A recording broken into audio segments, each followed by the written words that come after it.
Hey everybody, and welcome back to my channel. This is Pech, where I talk about matches and things that I do to try to get better, and just basic strategy of the game that I feel is relevant to the matches that I play. Today we have a match that I played in Safir International. That was in Örebro, Sweden. And I played against, it was a group stage, so I played against a couple players. But this was the top seed, and his name was Nakahashi Takato, Japanese. So let's go over his game style a little bit, about how I feel what he did and stuff like that. He's a lefty, which is always tough to play against for me. And he has good serves, and he had an especially good down the line serve. As a lefty, that's a very valuable serve to have against a righty. And then he had a strong backhand flip, and he was a two-wing looper. So he wasn't like a lot of lefties who like to chase with forehand the whole table.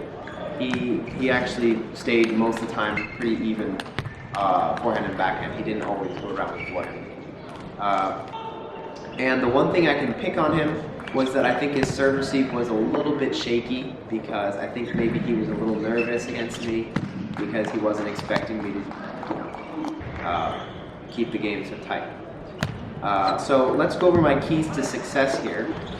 What I felt was working, what I felt was not working, and what I could have done to do better.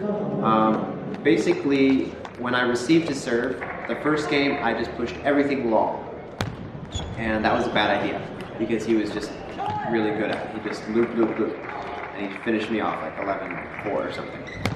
And then I thought, okay, well, I'll do some short. I have to try to keep it short. So some short and some long. That was the magic combination. And then also to do like to the backhand short, to the forehand long. Just mixing it up, short and long, in different locations, so we can't get too prepared for what I'm going to do. And as far as my serves, I really felt like if I just varied my serves a lot and tried to imagine what he was going to do afterwards. So I do like a short topspin, I thought, okay, he'll probably flip this, right? And that mentality was really proactive, and that seemed to really help. Because even if I was wrong, I was still prepared, and I could kind of adjust and keep the point going. But many times I got it right. I knew, hey, I'm going to do a short underspin. I'm going to look for my forehand in the backhand corner, and sure enough, he pushed long to my backhand corner, and I looped it. So just being proactive and thinking what your opponent will do, and that's usually based on what they've already done. So as the game progresses, then you kind of get a better feeling for what they're trying to do with your serves. And then the one thing that I felt like I did really well this time was that I tried to take his serve with my backhand.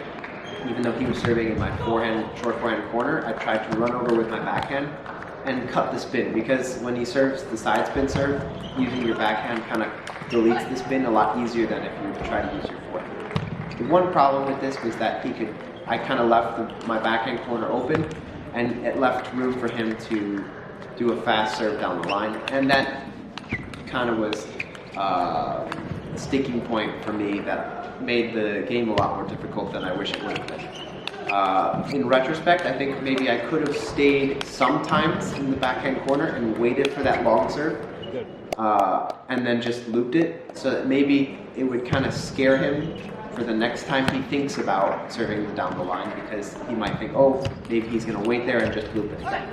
So that's an idea, because it's kind of hard to cover both corners with the backhand, short to the forehand and long with the backhand with your backhand, because the human body just isn't ideal for that. Let's see what else I got in my notes here. Oh yeah. If I got the opening loop, looping to his middle was a really good idea, because he's, like I said, he's a two-wing looper, so he kind of stays more neutral, which means he kind of has more of a standard middle. But yeah, I mean, I think that's all I have to say in my notes. I felt like this game was mainly about fighting hard and not, giving up, because a lot of times I found myself down in the games, and when you're down. Sometimes it can open up an opportunity for you to make a comeback and to kind of get into your opponent's head. But yeah, that's all I have on this match. I hope you guys enjoy the rest of it, and I'll see you guys in the next video.